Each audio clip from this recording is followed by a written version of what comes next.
Hey, I'm CJ, and this is the UGREEN DH4300 Plus, a compact 4-bay NAS that promises big server features in a small package, but at this price point, you should expect some compromises. Now, I've covered a lot of DIY storage and home server builds on this channel, from full custom true NAS and unraid systems to off-the-shelf hardware, and this one caught my attention because it promises solid performance, app flexibility, and a slick user experience at a much lower entry cost than what you'd spend on a Synology or QNAP box. In this video, we're going to dive deep. I'll cover the hardware specs and standout features, take you through the unboxing and setup process, walk you through UGREEN's UGOS software platform, and then push it through real-world tests, transfer speeds, power draw thermals, and acoustic performance. By the end, you'll know whether the DH4300 Plus is worth your money or if you're better off looking elsewhere. It's the money. Let's kick things off with the unboxing. The DH4300 Plus arrives in a basic brown cardboard box, nothing flashy, just straightforward packaging. Inside, the NAS is nestled in some open cell foam and wrapped for moisture protection. Alongside it, there's an accessory box that includes a 72-watt inline power brick with its power cable, a Cat6 Ethernet cable, a small screwdriver, drive mounting screws, and a user's guide. Let's go over the specs and features. The UGREEN DH4300 Plus is a compact 4-bay NAS with a 155 by 155 millimeter footprint and a height of 215.7 millimeters. At its core is the Rockchip RK3588 SoC, an ARM-based chip that combines 4 performance Cortex A76 cores with 4 power-efficient Cortex A55 cores. It also includes built-in GPU, NPU, and dedicated media engines, features that look good on paper but only matter if the software and hardware can really make use of them, and we'll take a closer look at exactly how well this system leverages those capabilities later in the review. The system is paired with 8GB of LPDDR4X RAM and uses a soldered 32GB UDInfo EMC-UJ series eMMC 5.1 module for onboard storage, which houses the operating system. This eMMC module uses 3D TLC NAND and supports standard eMMC 5.1 features such as wear leveling, bad block management, and error correction. Based on an estimated 5GB of host writes per day, which would be considered heavy usage for a device like this, the projected lifespan of onboard storage would be over 14 years. This configuration is non-upgradable, but it's sufficient for the kind of tasks this NAS is designed to handle. Up front, you've got a clean layout, the power button with status indicator, 4 drive LEDs, and a USB 3.2 Gen 1 Type-C port. Around back, you'll find the DC power input, a recessed reset button, a single 2.5 gigabit Ethernet port, 2 USB 3.1 Gen 1 Type-A ports, and an HDMI 2.0 port that supports up to 4K 60 output. The top cover is magnetically attached and lifts away easily to reveal the drive bays. Each of the 4 bays supports either a 3.5-inch hard drive or 2.5-inch SSD with a maximum capacity of 30 terabytes per drive, giving you up to 120 terabytes of total raw storage. The trays are plastic and feel light with some vibration dampening pads to help, but they don't have the solid feel of the solid trays found on pricier models. Construction-wise, the DH4300 Plus is mostly ABS plastic. Removing the bottom cover exposes a surprisingly compact and efficient mainboard. Above that is a 140mm fan that draws air in from the top vents, pushes it directly over the bays, and then directly across the SoC heatsink, and finally exhausts through the vents at the bottom and sides. Sitting just above the fan is a 4-port SATA backplane that connects directly to the drive bays. At the time of filming, the DH4300 Plus is listed for $386, but I'll include a link in the description so you can check current prices.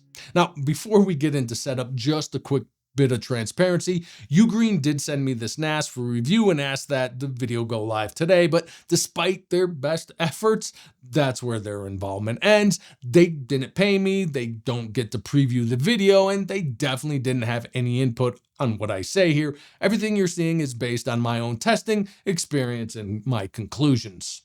Getting the DH4300 Plus up and running is simple. To install the drives, just slide them into the tray, screw them in, and snap them into place. You plug in the power, connect the Ethernet cable to your LAN router or switch, and press the power button. A few minutes later, you'll hear a beep, and the system is ready to go.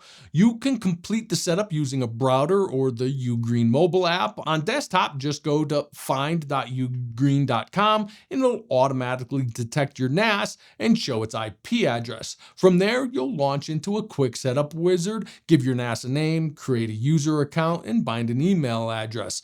A few minutes later, you're in. The next step is creating your storage pool and volumes. I went with RAID 5 using all 4 drives, which gives you data redundancy in case one drive fails. There's a trade-off in usable capacity and write speed, but it's a solid choice for this kind of setup. If you're using older drives, it's worth running the optional disk check here. When it comes to volumes, best practice is to create at least 2, one for user data and the other for apps or Docker containers. But if you're just getting started with NASs, a single volume with quotas works just fine. For the file system, ButterFS is the better option over ext4 for most users. It supports snapshots, quotas, and offers better data protection. Once the pool and volumes are created, just a heads up, that part takes several hours, especially with larger drives. You can start setting up folders. UGOS lets you create personal user folders and shared folders with access controls and storage limits. Setup is straightforward enough for most users, though it still takes several hours to build an array, and some of the advanced settings will feel basic compared to more established offerings. Once your volumes and folders are set up, you'll want to access the NAS from other devices. In the UGOS control panel, head to File Services and enable SMB, which is the protocol Windows and Mac OS uses for network file access. Give your workgroup a name, apply the changes, and you're good to go. From Windows, you can open File Explorer, click Network, and the NAS should show up. Log in with your NAS credentials, and you'll see your shared folders. You can also map specific folders as network drives for easier and more controlled access. On Mac OS, it's just as easy. Open Finder, go to Network, find the NAS, and connect. Everything behaves just like a local folder from there, so you can drag, drop, and organize files as you normally would on your computer. I can also set up remote access to the NAS so I can access it from outside my local network, like when I'm traveling, either through the UGREEN link service, which provides a simple web address to access it, or you can set up a DDNS connection to your NAS, but this will require some configuration of your specific router. Now, in its most basic form, we've got a fully functional NAS ready to store your important data, but UGOS, the UGREEN operating system, goes well beyond just being a digital storage bin. It's built on Debian 12, which gives it a rock-solid foundation in terms of stability and long-term support. That means even if UGREEN's own app ecosystem is still maturing, the underlying framework is proven and dependable. Everything I've done so far was set up through a browser, but you can also do it from a smartphone. Tap your phone to the NFC tag on the front of the NAS and it'll prompt you to install the UGREEN app. From there, you can handle everything. Set up file transfers, backup, media playback, right from your phone. If you prefer working on a desktop, there's also a dedicated app for Windows and Mac OS that offers the same interface as the web UI, plus a few extra tools like automated local backup scheduling. Inside the App Center, UGREEN keeps things lightweight. There's no bloat out of the box. You choose what features you want. That said, they make it easy to bulk install their full recommended suite, which is what I did. A few apps immediately stood out. The Cloud Backup app lets you sync to and from services like Google Drive, OneDrive, and others. iCloud isn't supported, which is definitely an Apple issue, not a UGREEN one, but I was able to connect and schedule Google Drive backups in just a few minutes. That gave me an easy third layer of data protection, local NAS and cloud. The Sync and Backup app handles local backups from your PC. I set mine up as a one-way sync to send new photos to the NAS while ignoring deletion, so I can regularly free up space on my PC without worrying about losing anything. And since that data is already being backed up to the cloud, I've got full redundancy with zero friction. UGOS also takes advantage of the NPU built into the RK3588 SoC, powering a few AI features like smart photo albums. With just a couple of clicks, it can auto sort photos by person, pet, location, or even an object. It's not quite Google Photos, but it's a fun and surprisingly useful bonus, especially at this price point.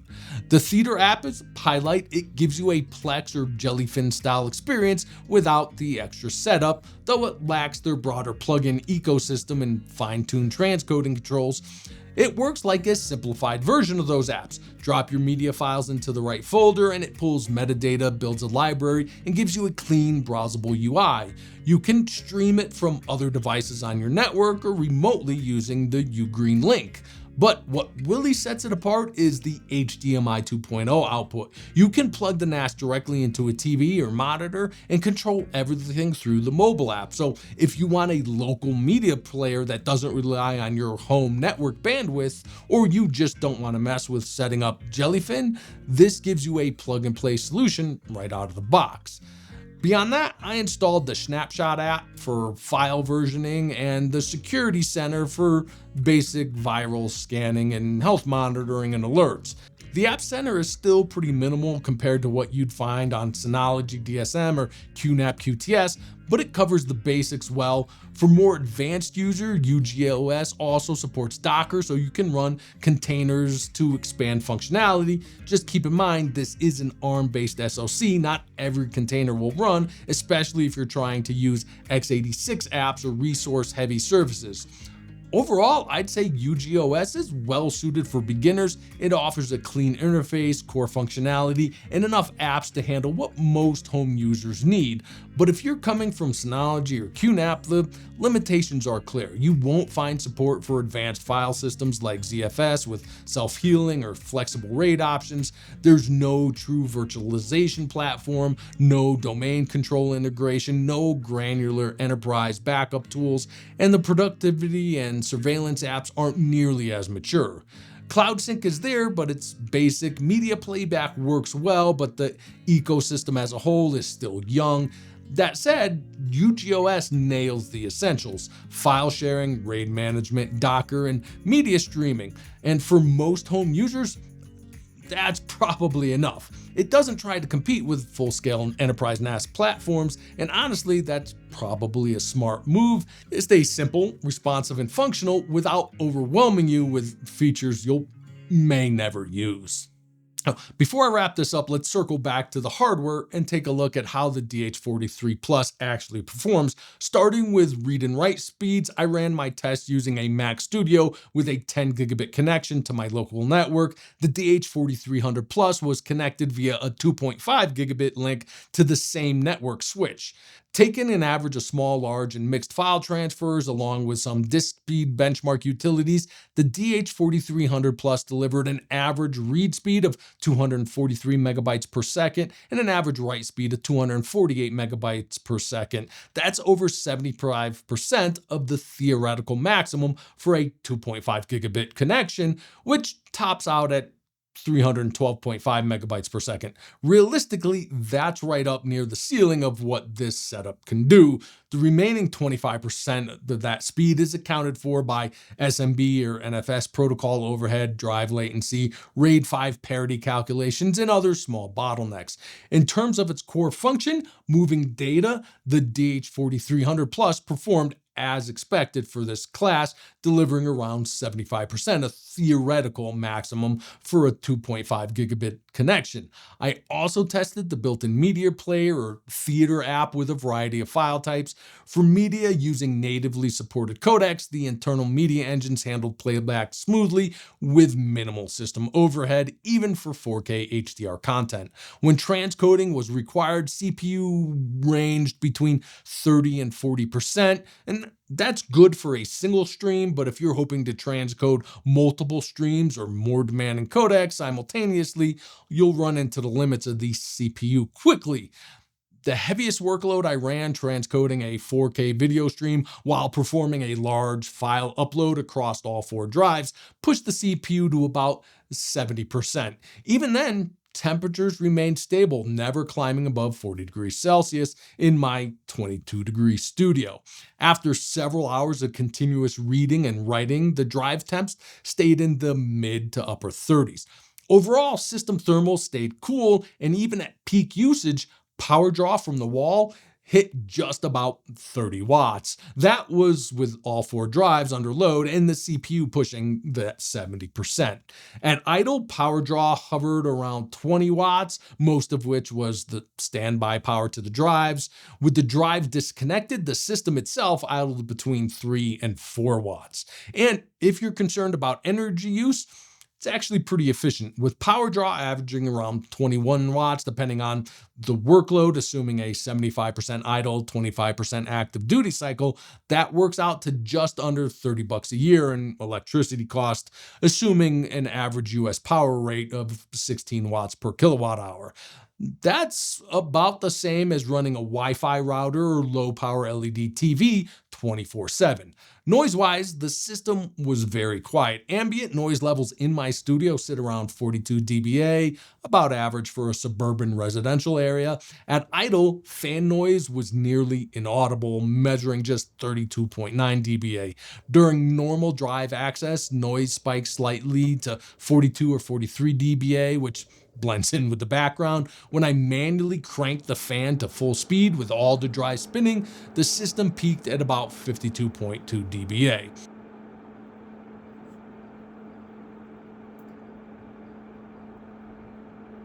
That's noticeable, but still within reasonable limits for a device like this. And honestly, unless you set the fan to max or you're operating in a very hot environment, the fan is never going to spin up that fast. All right, let's bring all this together. After days of running the DH43 Plus through its paces, here's where I land. This NAS isn't trying to be everything to everyone. It's about doing what it promises reliably. Fast network storage, smooth media playback, decent transcoding, and low power use. In those areas, it delivers. Of course, it won't compete with top-tier NAS boxes when it comes to heavy VM hosting, dense container workloads, or enterprise features. But if your use case is home, small office, or a modest home lab, it more than holds its own. At its current price, about $386 for the diskless model, it represents solid value among entry-level 4-bay NAS systems. To put that in perspective, the TerraMaster F4 423 typically runs around $460 to $480 for the enclosure. Meanwhile, many QNAP or Asator 4-bay models with more ports or expansion capability often land in the $550 to $600 range. The gap matters when you add drives, cables, and ecosystem costs, and probably its biggest competitor, the Synology DS423 Plus, comes in around $520 and has a smaller selection of compatible drives that tend to be more expensive. Against that backdrop, the compromises in UGOS, the more basic app ecosystem, fewer enterprise-grade tools, more limited virtualization, less polished surveillance and productivity apps, they're easier to swallow because what you do get from the DH4300 Plus is strong hardware performance, efficient power use, and a price point that undercuts most of its rivals. The trade-offs in software are real, but for most home users, they don't outweigh the gains. So if you're shopping for a 4-bay NAS that won't break the bank yet gives you media streaming, backup flexibility, Docker support, and more, it's a credible option to consider if your priorities match its strengths. Just keep in mind you are trading off software depth and long-term ecosystem support for upfront savings and efficient hardware. If you found this video helpful, go ahead and tap that like button. If you're interested in building a NAS or home server from scratch, check out this video next, or for a more bespoke all NVMe setup, take a look at my review of the Beelink ME Mini right here. And to catch all my future independent, sponsor-free content, be sure to subscribe. Thanks for watching, and I'll see you in the next one.